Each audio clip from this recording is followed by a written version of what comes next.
Well, first of all, I think it's just important that if there was ever a reason to be forgiving for about somebody and their transgressions, this would qualify. I mean, let's not be hard on the brother, okay? I mean, let's understand that the NFL has engaged in cruel and unusual punishment, just like the NBA has engaged in cruel and unusual punishment here. It ain't easy, damn it. It's not easy, all right? And we have to heighten our level of sensitivity. Now, please don't get me wrong. I do understand on a serious note why the Seattle Seahawks needed to let him go. You got to send that message because it's not just about you. You're endangering your teammates, and obviously, you're endangering other lives, not just yourself. So it was incredibly selfish, immature, ill-advised, all those different things. And I understand. But that doesn't mean it wasn't understandable. I mean, we have to understand that these are very, very difficult and unparalleled circumstances that we are asking these young men, these professionals, to deal with. Some are more disciplined than others. And I'm here to tell you, because I've spoken to a few of them, even the most disciplined, even the veterans, even people that have been around. That's a lot to ask. I have said it before. We have our lovely host usually here, Charlie. She's the matriarch of the show, Molly Kim Rose. I ain't seen Jalen Rose with a frown on his face in 5 years. Not a frown. Damian and Max know what I'm talking about. Every time we see Jalen, hey, the brother's singing every day. He sings in the morning. He sings in the afternoon. That's a happy, happy brother.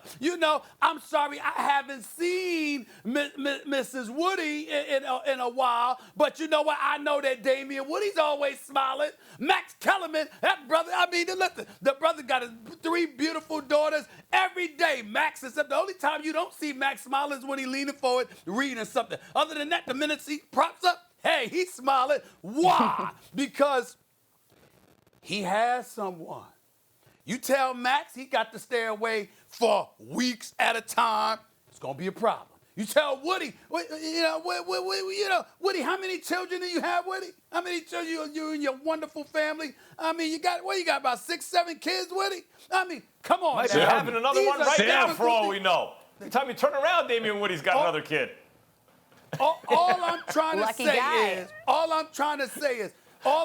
say is, Adam himself couldn't. I'm talking about the first man ever created who walked and talked with God himself, could not resist the temptations of a woman. We have to understand what we're asking these young men to do. And we have to be sensitive to that. So, again, he needed to be let go, and hopefully he's learned the error of his ways.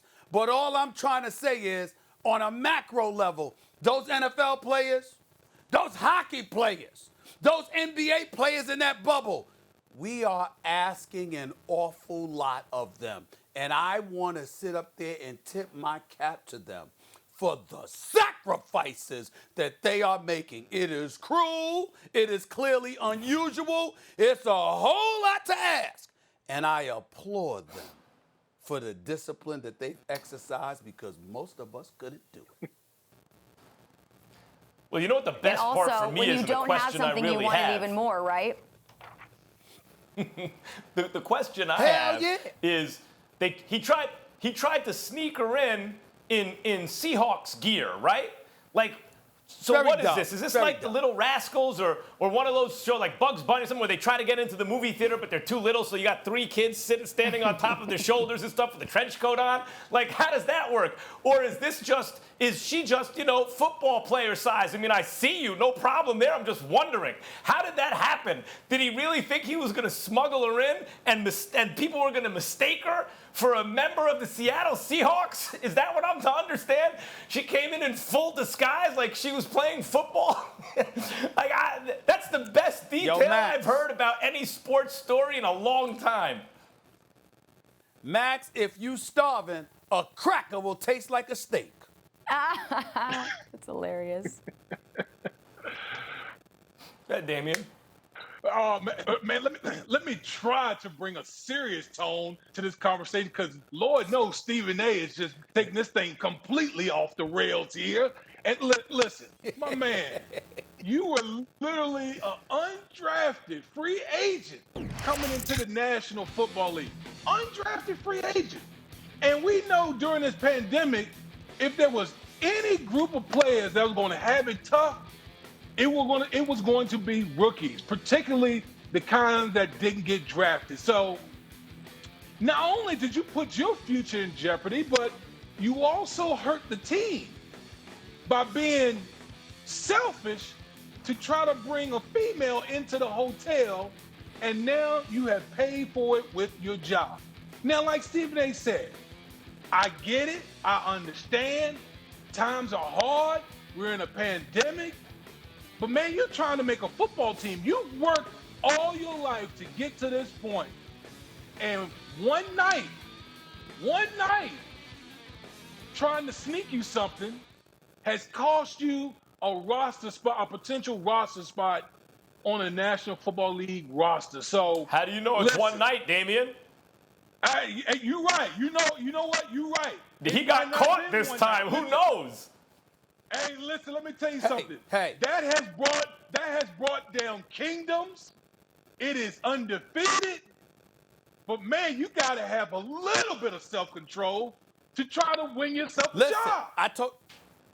Listen, I totally agree with you. That's why he deserved to be cut. You got to exercise discipline, self-control. But excuse me, Father Time is undefeated, Mother Nature is undefeated, and that is undefeated. All I'm trying to say is when the dust settles, don't get me wrong, he deserved his punishment. But when the dust settles, are we going to really sit here as men and say, we don't forgive you? We don't understand? Thanks for watching ESPN on YouTube. For live streaming sports and premium content, subscribe to ESPN+.